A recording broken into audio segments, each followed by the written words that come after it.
Let's bring in our company to discuss. With us today is former special assistant to President Trump, Kelly Sadler, and national affairs columnist for the National Review and Newsmax contributor, John Fund. Welcome. Thanks for having us. All right. Well, we saw Mitch McConnell say that he's prepared to support a coronavirus stimulus bill that includes $600 unemployment check. I know that's been the big controversy. John, are we going to see a deal get done? Well, it seems as if the Democrats have everyone over a barrel. They put this provision, the $600 a week unemployment supplement, in March, promising it would end in July 31st. And here we are, and I realize people are hurting, but this provision could be handled in different ways rather than through the unemployment system. I think that you could help parents out with educational expenses and other things. Having said that, I'm afraid the Democrats are not willing to deal. They've gotten 4 different proposals from the White House and from Congress. They're saying no to everything.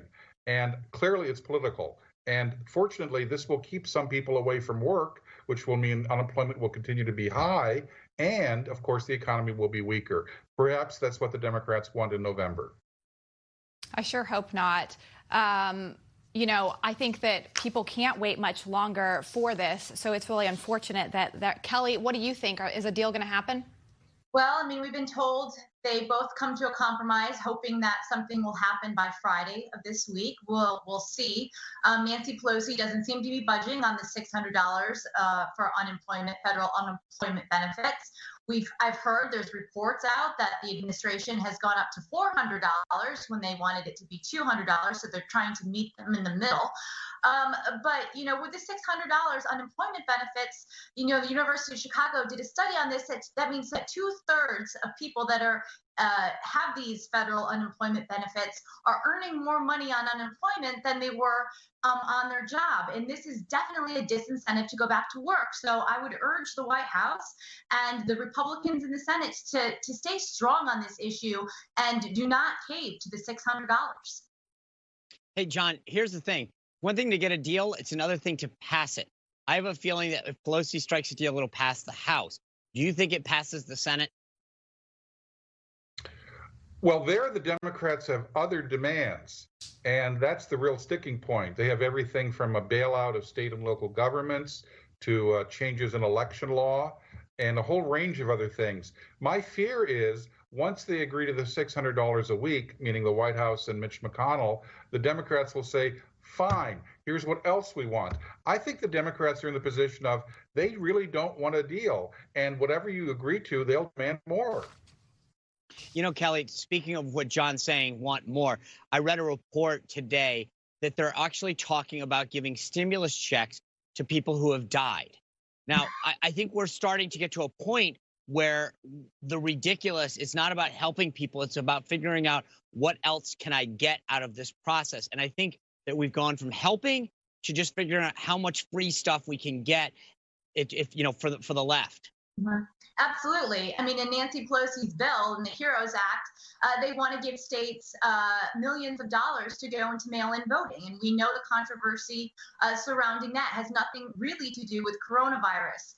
We know that the White House and the Senate Republicans didn't want to give any state and local funding out because there's still billions of dollars left from the last, you know, $3 trillion stimulus that was passed that has gone unspent. So it seems to me like the most logical thing to do is make sure that the first stimulus has been allocated and that the monies have been spent in that before you sign off on a $3.4 trillion another bill. You know, John, Trump has actually said that he's examining if he will actually do an eviction order, executive order on a new deal if Democrats can't come to consensus here. Do you think that's a good or bad strategy? The president should do 2 things. I think that he should issue an executive order on evictions. He also should issue an executive order which builds on what President Obama did during the last economic downturn we had and give everyone a payroll tax cut. Nancy Pelosi supported it back then. She said it wouldn't affect the Social Security trust funds because the economy would bounce back. So the president can do that unilaterally. He can simply say, I'm not going to collect all of the payroll tax. And rather than give people $600 a week in unemployment, much of that an incentive to stay home, as Ms. Sadler said, let's give it to people in the form of a payroll tax cut, and businesses will be interested in hiring people because their cost of hiring will be lower. Kelly, do you agree with that? I absolutely agree with that. Unfortunately, it seems to be, dead on arrival. The payroll tax cut, the White House has already conceded it. We're just going to have to see how far Republicans, how much more they're willing to give, because it looks like Democrats are not compromising. Listen, the Republicans want a $1 trillion stimulus bill. The Democrats want $3.4 trillion, and we still don't know how they're going to meet in the middle. Yeah, I can't believe we're having a discussion over how many trillions to spend. I mean, I remember just a cycle ago when we were going after Obama for doubling the national debt from 10 trillion to 20 trillion. And now we're having debates over how many trillions the next stimulus will be. It's unbelievable how far we've come. Yeah, it is. Well, hopefully we can come to a consensus soon, because I know a lot of small businesses really need help.